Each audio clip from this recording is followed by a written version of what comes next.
La segunda parte de esta sesión de tarde destinada a Hacienda Regia con la intervención de Francisco Javier Goicolea Julián, doctor en Historia por esta universidad, que va a hablarnos de Logroño a la corte de Carlos V, vida y negocios del contador real Juan de Enciso. Cuando quieras. Buenas tardes a todos.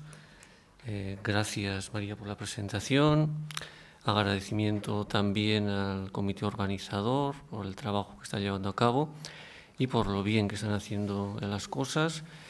Y quería dar las gracias también, ahora que terminamos el proyecto de investigación, al profesor Ernesto García Fernández por confiar una vez más en mí para la elaboración de este proyecto de investigación. Bueno, esta ponencia se inscribe en el marco de una línea de investigación que ha surgido a lo largo del periodo de elaboración del proyecto, fruto de diferentes visitas, archivos locales y nacionales. He ido recopilando información sobre el contador Juan de Enciso, personaje que ya conocía y había citado anteriormente por mi vinculación profesional e investigadora con La Rioja y con Logroño. Mi pretensión en este congreso es realizar una breve aproximación sobre su vida. Bueno, cuando yo me decidí a hacer esta investigación, en un principio pensaba que los datos que tenía me darían para una ponencia, pero poco a poco he ido recopilando documentación e información y bueno, he ido llegando a configurar un dossier amplio con documentos sobre el contador y sobre su familia, de tal forma que, bueno, lo que pretendo ahora es poner unas bases de partida sobre la vida del contador y sobre la vida de su familia, de manera que más adelante, en un futuro medio o a largo plazo, pretendo desarrollar una monografía sobre el contador y sobre su familia. Pienso que su figura lo merece. Bueno, para ahora voy a seguir un índice muy sencillo, una introducción, una presentación del personaje y una trayectoria vital desarrollada fundamentalmente en dos etapas. Una primera etapa que llegaría hasta el año 1530, 1533, más o menos, y estaría representada por los primeros años en la corte del contador, y una segunda etapa que abarcaría la mayor parte de la década de los años 30, que es la mejor conocida o la que mejor conozco actualmente. Para terminar con la etapa final, el regreso definitivo a Logroño, en unos momentos en el que se encuentra ya enfermo y deteriorado físicamente, y donde bueno, se va a recoger finalmente para morir en una nueva casa que había financiado su construcción en los años finales de la década de los años 30. Antes de comenzar la investigación, bueno, realmente tenía algunos recelos, ¿no?, sobre llevarla a cabo, puesto que la mayor parte de la investigación se sale del ámbito cronológico de investigación en el que bueno, yo he realizado a lo largo de los últimos años. No soy un experto en la época de Carlos I y bueno, por lo tanto he tratado de ser lo más cauteloso posible. Aún así, es posible que haya cometido alguna equivocación. En la introducción me voy a referir al interés que puede tener la investigación. Yo he situado tres ámbitos: el ámbito de la historia local de Logroño, de la familia de los Enciso, que es una de las familias más importantes de la ciudad en los años finales del XV y principios del XVI, estudios sobre la familia del contador, y relacionado, sobre todo, se le conoce desde el punto de vista de la historiografía local logroñesa por su vinculación con una institución religiosa que va a fundar el convento de Madre de Dios, ¿no? Tanto él como su familia van a ser mecenas de las artes en el Logroño del siglo XVI. Y bueno, pues aquí hay que citar al trabajo de María Teresa Álvarez Clavijo sobre el urbanismo de Logroño en el XVI, que da muchas pistas sobre la figura del contador y de su familia. Bueno, este es el convento, lo que queda actualmente, ¿no?, de la estructura del convento del siglo XVI, de los primeros años del siglo XVI, esa fachada. Esto sería lo que es la iglesia conventual actual, y con objeto de introducirnos en la época y en el momento del Logroño del siglo XV y de principios del XVI. Bueno, no es la familia del contador, evidentemente, pero bueno, son unos convecinos del Logroño actual, y me interesa la fotografía porque está realizada dentro del convento de Madre de Dios, con el cual van a tener una relación muy estrecha, ¿no?, el contador y su familia, ¿no?, como ya me referiré más adelante. Bueno, la segunda vertiente sería la vertiente de historia social, que es la que más me interesa a mí, estudio de las élites urbanas riojanas en el tránsito de la Edad Media a la moderna, y en especial pienso que el estudio de la familia Enciso, una de las más poderosas del periodo en el Logroño de la transición de la Edad Media a la moderna, pienso que puede resultar muy importante para conocer la realidad social, económica, política de la ciudad de Logroño en el tránsito de la Edad Media a la moderna, ¿no? Al final, mi objetivo de investigación es ese, ¿no?, ver un poco la evolución de la sociedad, de la economía, de las instituciones en el Logroño de la transición de la Edad Media a la moderna. Y pienso que a través de esta familia puedo conseguir resultados muy interesantes. Y, de hecho, gracias al estudio de Juan de Enciso he conseguido recopilar algunos documentos interesantes sobre el Logroño de finales del XV e inicios del XVI. La tercera vertiente sería la de historia fiscal y financiera, teniendo en cuenta que una parte importante del proyecto estaba fundamentado en la fiscalidad y en las finanzas. El contador también se inscribe perfectamente en el proyecto por el hecho de participar primero en la contaduría de Cruzada, en época de Carlos I, y en segundo lugar por participar en la contaduría de Mercedes Reales, ¿no? Por ello y por algunas actuaciones que va a tener de carácter relevante en esas contadurías y en el conjunto de la hacienda de Carlos I, pues ha sido citado ya desde la época de Ramón Carande, en su libro de Carlos V y sus banqueros, y más recientemente entre otros autores modernistas, ¿no?, como José Martínez Millán y especialmente Carlos Javier de Carlos Morales, que ya lo cita frecuentemente su tesis doctoral, ¿no?, sobre la hacienda castellana en la época de Carlos I, y posteriormente también en otros trabajos de investigación posteriores. La documentación que he utilizado, he tratado de abarcar el mayor número de archivos posibles, desde los locales de Logroño que ya conocía, municipal, provincial, diocesano, los archivos generales de Simancas y Chancillería de Valladolid, ¿no?, que tendré que ir a visitar nuevamente e investigar, ¿no?, para desarrollar la monografía que pretendo realizar más adelante. Un archivo que no conocía y que he tenido la oportunidad de investigar en él, que es el Archivo General de Indias, también no es muy corriente para un medievalista, pero bueno, he ido a investigar algunas actuaciones que va a realizar en Sevilla el contador al servicio de Carlos I. Y por fin, en el Archivo Histórico Nacional, en la sección Nobleza, en el archivo concretamente de los condes de Almodóvar, este archivo reúne también algunos documentos de la época sobre los Enciso y concretamente sobre la figura del contador. El personaje, ¿no? ¿Quién es Juan de Enciso?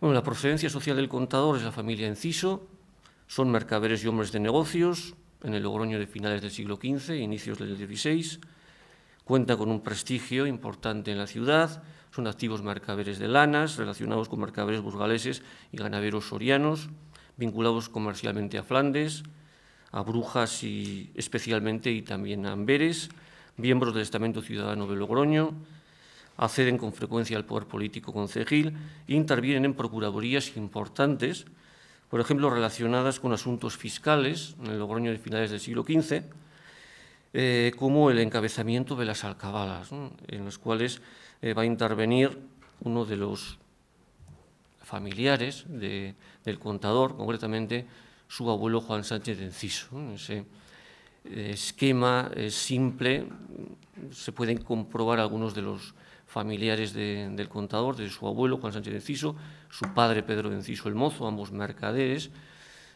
Pedro Enciso el Viejo, ambos mercaderes, ligados al comercio de la lana, fundamentalmente, y miembros del estamento ciudadano de hombres de negocio de Logroño. Sus hermanos, Pedro Enciso el Mozo, también mercader, hombre de negocios, representante del estamento ciudadano, con prestigio, para realizar también importantes procuradurías para el concejo. Su hermano Diego de Enciso, que tenía una especial vinculación, en algunos documentos habla de él como su querido hermano, al cual va a reservar una capilla en el convento de Madre de Dios, casada con María de Poza, miembro del estamento ciudadano de Logroño, de hombres de negocio, y por fin el contador Juan de Enciso, que va a contraer matrimonio también con una gauna, familia del estamento ciudadano de Logroño, de hombres de negocios, y van a tener únicamente descendencia femenina, por lo menos la de varones no es conocida, y de esa descendencia femenina, 3 de las hijas, Ana, Ángela e Isabel, van a ser monjas en el convento de Madre de Dios. Va a haber una especial vinculación familiar con el convento. María de Enciso va a contraer matrimonio con un miembro del estamento ciudadano de Logroño, de la familia Moreno, conocidos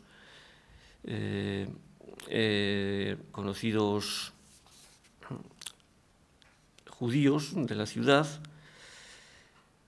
y posteriormente conversos, y finalmente Catalina de Enciso, que va a ser la principal heredera del contador y que va a contraer matrimonio, en este caso, fuera de Logroño, y concretamente con un noble guipuzcoano, con Juan López de Arriarán, señor de la Casa y Solar de Arriarán. En este caso va a cambiar ya el modelo matrimonial que se solía estar relacionado o bien entre los hombres de negocio de la ciudad o bien con otros miembros de la nobleza, de la pequeña nobleza y de la mediana nobleza señorial de Logroño y del entorno de Logroño y de La Rioja en general.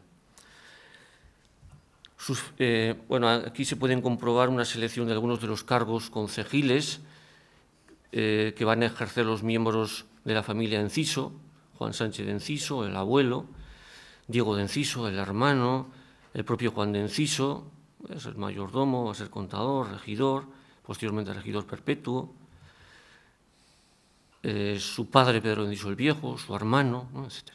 Y los colaboradores del contador, ¿no?, también hay que tener en cuenta, porque le van a acompañar a lo largo de toda su vida profesional: su hermano Diego de Enciso, su cuñado Bernardino de Gauna, y otro personaje importante también para su vida va a ser servidor y colaborador del contador, el logroñés Diego Navarro, y que le acompañará posteriormente cuando se traslade a Valladolid, ¿no? Y arraigará en tierras vallisoletanas, puesto que se casará con una vecina de Medina del Campo, Francisca de Dueñas, gracias a la cual, por un pleito que va a entablar posteriormente con los herederos del contador, sabemos muchos aspectos de la vida de Juan de Enciso. Y por fin su gran valedor, el secretario Francisco de los Cobos, que es el que le va a posibilitar y facilitar el acceso a la corte. En su testamento de 1543 hace referencia a él, señalándole como el muy ilustre mi señor el comendador de León, al cual suplicar pude siempre mercedes de tener mis cosas por propias. Y nos adentramos de esta manera en la primera etapa de su vida. En los primeros años del siglo XVI, antes de su acceso a la contaduría de cruzada, se documenta a Juan de Enciso ejerciendo como mercader, trabajando para su padre y para su hermano, sobre todo. Está presente en Flandes en algunos años, en 1521 y 1522, por ejemplo. Colabora con los factores de la familia, especialmente con Hernando de Orozco, en el negocio de la lana. De la misma forma participa en los primeros años del siglo XVI en la vida política de Logroño, ejerciendo cargos concejiles. Por su preparación como hombre de negocios, como mercader, va a ejercer mayordomías, va a ejercer también contadurías del concejo y va a ser regidor, ¿no?, antes de 1520. Forma parte, además, de importantes embajadas institucionales del concejo de Logroño. Por ejemplo, la envía de 1521 al rey para hacerle saber las funestas consecuencias que había sufrido Logroño en 1521 tras el cerco de un ejército francés durante el transcurso de la Guerra de las Comunidades. Y como consecuencia, Logroño va a recibir una serie de privilegios fiscales, ¿no?, algunos de ellos importantes. A partir de la década de los años 20, especialmente en 1525, podemos documentar asimismo a Juan de Enciso, que empieza a invertir en la compra de juros al quitar, un negocio que mantendrá a lo largo de toda su vida profesional. Y entre los años 1525 y 1528, no sabemos la fecha exacta, accede a la contaduría de Cruzada.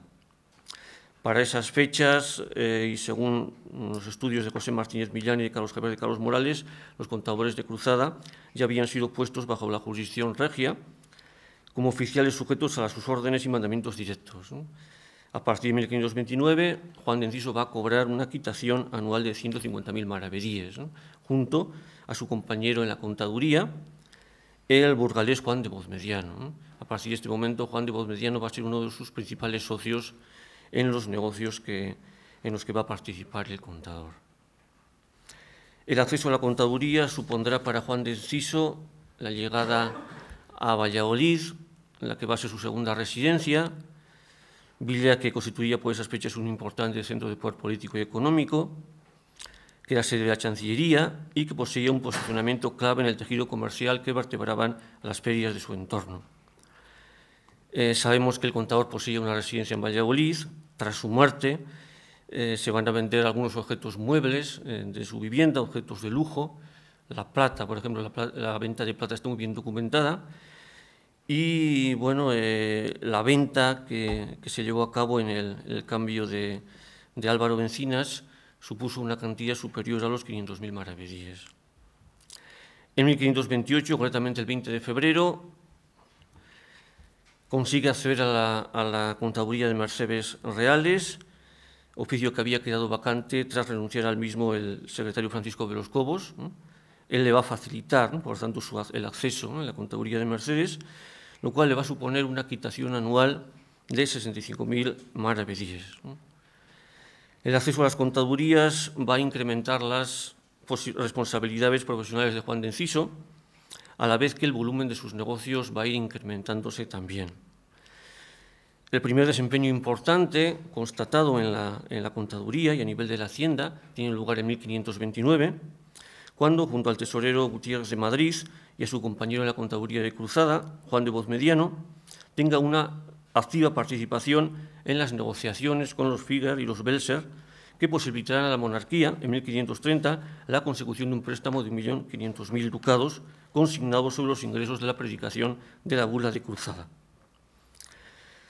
Bueno, dato que ya fue reseñado también en su momento por Ramón Carande y que ha sido estudiado más recientemente por Carlos Javier de Carlos Morales. La actuación de Juan de Enciso levantará un gran enfado en el Consejo de Hacienda, donde, bueno, los oficiales más importantes no podían entender el protagonismo alcanzado por unos personajes de rango menor en la Hacienda, como podían ser Bozmediano o el propio Enciso, que sin embargo gozaban del apoyo del rey y que serán felicitados, ¿no?, personalmente por él mismo. Los negocios privados también comenzarán a ser de alto nivel, ahora comenzarán a participar activamente en los préstamos, ellos serán ya prestamistas. Un ejemplo es la ambiciosa operación de crédito que suscribieron con la Hacienda Real en 1532. En verano de 1532, incluso antes de haberse despachado los breves de la próxima bula de Cruzada, el contador Enciso, junto a su compañero de la contaduría Juan de Bozmediano, ahora en calidad de financieros, iniciaron los primeros tratos con la regencia para suscribir un asiento inspirado en el de 1530, lo que culminará con una ambiciosa operación de crédito suscrita con la Hacienda Real en diciembre de 1532. Según Carlos Javier de Carlos Morales, el préstamo alcanzaba la cifra de 1.300.000 ducados, convirtiéndose en una de las operaciones de crédito más importante llevada a cabo por financieros castellanos durante el reinado de Carlos V. Él considera que es la operación más importante. Entre los libros de cuentas inventariados, entre las propiedades de Juan de Enciso aparecen algunos de estos libros que señalan sus actividades de negocio, y ahí, bueno, tienen señalado en negrita el libro que hace referencia a este asiento de 1.300.000 ducados, ¿no? Bueno, también por su interés, bueno, ahí aparece únicamente un librico de gastos de la casa cuando Su Majestad pasó por Logroño. Tenía varios libricos de este tipo, De manera que, bueno, sabemos que cuando Carlos V pasaba por Logroño se hospedaba siempre en su casa, ¿no? Lo cual pone de manifiesto el carácter de residencia importante, ¿no?, que podía tener la casa de Juan de Enciso. El contador, por lo demás, va a seguir invirtiendo en esta primera etapa en la compra de juros al quitar. Tenemos referencia a varios adquiridos en torno a 1533 por cantidades que ascendían, algunas de ellas, al $500,000 de maravedíes. Su buena posición económica le permitirá, además, en esta primera etapa, al final, financiar la obra del convento al que me he referido anteriormente de Madre de Dios, que será terminado de edificar en 1531 y estará situado fuera del recinto amurallado de Logroño. Bueno, ahí puede situarse, lo que aparece en gris es el recinto amurallado de Logroño. A su derecha aparece el convento franciscano, va a tener una relación, un vínculo también importante Juan de Enciso. En 1500 todavía no está edificado el convento de Madre de Dios, que aparecerá situado a la derecha del convento franciscano, en las riberas del Ebro. Bueno, ahora, aunque este plano ya es muy posterior, bueno, se puede aclarar un poco más el convento de Madre de Dios, situado en las riberas del río Ebro. Bueno, la edificación del convento de Madre de Dios al final de esta primera etapa culminará la trayectoria vital del contador en esta primera fase. La segunda etapa se desarrollará a lo largo de la década de los años 30 del siglo XVI. Y aquí, bueno, tenemos constancia de que el contador Juan de Enciso, además de sus desempeños en las contadurías tanto de Cruzada como de Mercedes Reales, llevará a cabo algunos otros quehaceres en servicio del rey. En la documentación contenida en los archivos General de Simancas y Real Chancillería de Valladolid ofrece informaciones al respecto. En esas actividades vinculadas a las contadurías de Cruzada y Mercedes, especialmente a la primera, volverán a estar presentes nuevamente Juan de Bodmediano, su compañero en la contaduría de Cruzada, así como sus fieles colaboradores y servidores logroñeses, su hermano Diego de Enciso, Diego Navarro y su cuñado Bernardino de Gauna. Bueno, su participación en las contadurías en esta etapa está todavía por realizar, ¿no? Requiere del estudio de un mayor volumen de documentación, especialmente el Archivo General de Simancas. Bueno, aquí tenemos únicamente un ejemplo de los pagos realizados por algunos tesoreros, por los tesoreros del Arzobispado de Toledo y los obispados de Coria, Plasencia y Badajoz, efectuados en las ferias vallisoletanas, tanto a él en persona como a otros de sus colaboradores que aparecerán en las ferias a cobrar esos maravedíes por su poder. Ahí aparece nuevamente su hermano Diego de Enciso o Diego Navarro. Tanto Diego Navarro como Bernardino de Gauna van a ser bien recompensados por el contador Juan de Enciso, que les facilitará en los años finales de su vida el acceso a las contadurías. A Diego Navarro en el caso de la contaduría de Mercedes Reales y a Bernardino de Gauna en el caso de su acceso a la contaduría de Cruzada. De tal forma que en ese periodo de tiempo, en los inicios de la Edad Moderna, en esa primera mitad del siglo XVI, estas contadurías quedarán en manos logroñesas. En esta segunda etapa tendrá igualmente nuevos quehaceres el contador, que le llevarán con mayor frecuencia, especialmente a Sevilla. En esta etapa deberá de gestionar, junto con otro personaje, el contraste Diego de Ayala, el proceso de conversión en moneda, de amoneración de las remesas de oro y plata que llegaban de Perú en esos momentos, una labor que se realizará en 1535 y 1536 en las casas de la moneda de Barcelona y de Sevilla.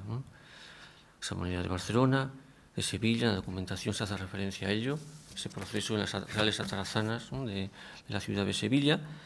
Todo ese proceso está perfectamente documentado en el Archivo General de Indias, donde se detalla perfectamente todas las cantidades percibidas por los oficiales que van a participar en ese proceso, del que va a ser principal gestor el contador Juan de Enciso. Singular participación va a tener en tal trabajo su colaborador Diego Navarro, que va a permanecer durante varios días, tanto en Barcelona como en Sevilla, ocupándose del trabajo. Trabajo que va a provocar también sinsabores al contador, como pone de manifiesto en algunos documentos, puesto que va a ser acusado de irregularidades en el ejercicio de esas funciones por un platero de la corte, Machín de Plasencia, lo cual va a dar lugar a un pleito, que al final, en donde no se va a conseguir probar las acusaciones realizadas al contador y donde va a salir exonerado de las acusaciones. Pero es un hecho que va a causar gran malestar, gran dolor en el contador, bueno, que al final había supuesto una mancha, ¿no?, en sus servicios al rey. También en Sevilla va a tener que gestionar otros asuntos que tenían que ver con la casa de contratación, pues en calidad de contador de cruzada se tendrá que ocupar asimismo de gestionar el envío y la recaudación en tierras americanas de las bulas de cruzada, por lo menos desde 1568, ¿no?, están documentadas en el Archivo General de Indias. Sus negocios privados continuarán también en esta segunda etapa.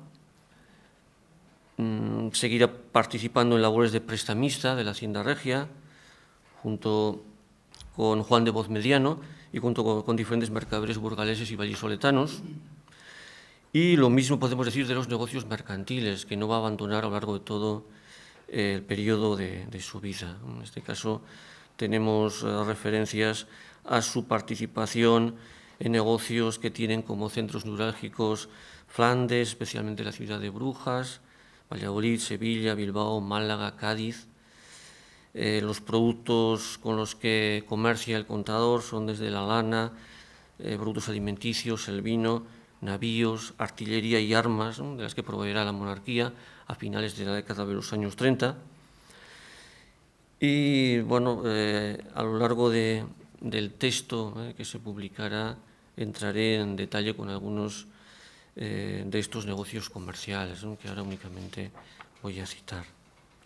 El contador sigue invirtiendo también en la segunda etapa en la compra de juros al quitar, situados sobre alcabalas fundamentalmente de núcleos urbanos riojanos, y en especial de Logroño, alcabalas y aduanas. Y como principal novedad en esta segunda etapa, aunque él no participará directamente, sí lo harán sus familiares, concretamente Diego de Enciso y Bernardino de Gauna, que ampliarán su línea de negocios hacia tierras americanas, concretamente hacia el Virreinato de Perú, donde conseguirán en 1536, gracias a la intermediación de Juan de Enciso, el monopolio de la comercialización de lana y de hilaza, además de cobre, de las provincias de Perú, Toledo y Río de la Plata, a España, durante un periodo de 10 años. Para entonces, para antes de 1565, ya habían enviado a otro de los cuñados del contador, a Miguel de Enciso, para que les ayudara con una carta de recomendación de la reina, para que les ayudara en ese tipo de actuaciones, ¿no?, comerciales en el Nuevo Mundo. Y por fin, el regreso definitivo a Logroño. En 1541, según Kenniston, todavía realiza algunas actividades en favor del rey. Pensamos que es en 1542 o 43 cuando regresa definitivamente a la ciudad de Logroño.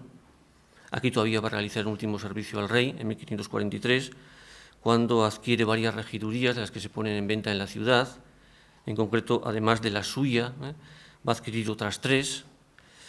Y el contador se va a retirar no a su casa, que estaba situada en la parroquia de Santa María de la Redonda, la actual catedral, sino que se va a retirar a la nueva casa que había mandado edificar en 1538-1539, fuera del recinto amurallado de Logroño y cercana, tocante, ligada al convento de Madre de Dios. Bueno, actualmente ya no existe, es una imagen antigua. El convento fue incendiado en el 36, y bueno, llama la atención un poco cómo la casa está prácticamente anexa, ¿no?, al convento, ¿no?, de manera que una historiadora del arte, concretamente a la que he citado anteriormente, María Teresa Álvarez Clavijo, señala que el contador poseía una balconada y su familia interior, desde la cual se podía acceder a los oficios divinos que se llevaban a cabo en la iglesia del convento. El contador redacta su testamento el 6 de noviembre de 1543 ante el escribano logroñés Pedro de Barea, y en este documento, bueno, la contabilidad monetaria de la que el contador era un experto en vida se va a fundir con la contabilidad del más allá, fundamental ahora para alcanzar el más importante objetivo espiritual de su vida. Bueno, las mandas testamentarias no son muy diferentes a las de otros miembros de la oligarquía de Logroño en esta época.